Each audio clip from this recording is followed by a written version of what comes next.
Pada tahun 1940, Tiongkok dan Soviet yang kini menjadi Rusia, dua negara adidaya bersatu dengan tujuan melenyapkan satu orang saja. Dua negara besar itu bersekutu melawan dan mengerahkan pasukan sebanyak 300.000 tentara yang dilengkapi dengan senjata terkini saat itu. Dia adalah seorang pahlawan tanpa nama yang sengaja dihapus dari sejarah. Ia adalah Osman Batur Islamoglu. Ketika tentara Tiongkok dan Rusia menginvasi Turkistan Timur untuk menundukkan umat Islam, mereka tidak segan-segan melakukan kejahatan paling keji, yaitu seperti pembunuhan, penjarahan, pemerkosaan, dan penodaan. Mereka akan menangkap siapa saja yang membawa senjata, apapun jenisnya, baik itu senapan, panah, atau bahkan pisau berburu. Namun Osman, mujahid Kazak, pemberani yang dikenal sebagai Batur, yang berarti pejuang, menolak untuk tunduk pada penjajah. Dia memilih kehidupan di pegunungan, membawa senjatanya untuk mulai melawan aliansi agresif yang bertujuan mencegah pembentukan negara yang akan menyatukan umat Islam di wilayah tersebut. Osman dikenal karena kecerdasan dan keterampilan militernya, karena ia menciptakan metode unik dalam melakukan penyergapan. Penyergapan ini rumit. Musuh telah terpikat ke dalam perangkap di mana seluruh tim jatuh, dan kemudian ketika tim penyelamat tiba, mereka jatuh ke dalam penyergapan lain yang lebih rumit.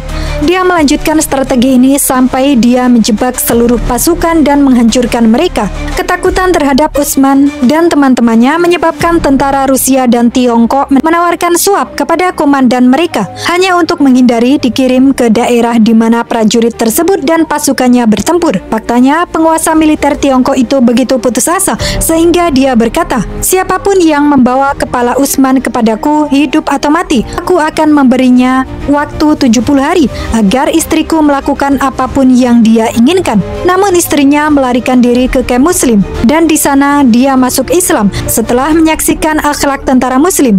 Salah satu komandan Osman menikahinya. Kamp Osman memiliki reputasi yang baik di kalangan masyarakat. Osman Batur memiliki penampilan yang tegas, janggut tebal, kumis panjang, gerakan tenang, sedikit kata dan pemikiran yang dalam. Dia memakai pakaian tebal untuk melindungi diri dari dinginnya pegunungan. Namun terlepas dari semua keberanian yang dia tunjukkan, dia hanya bisa terjebak oleh pengkhianatan. Salah satu pengkhianat mengungkapkan lokasinya kepada tentara musuh. Tentara Tiongkok menyerang kampnya dengan kekuatan besar.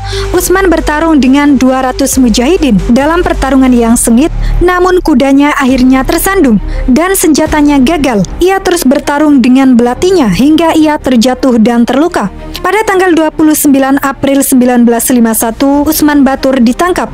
Dia tidak menyerah, namun menghadapi kematian dengan anggun dan bermartabat. Hidung dan telinganya dipotong, dia disiksa, namun dia melantunkan takbir terus-menerus sampai dia syahid. Ketika berita itu sampai ke telinga ibunya berkata dengan bangga, "Saya bangga telah membesarkan dia menjadi orang seperti ini."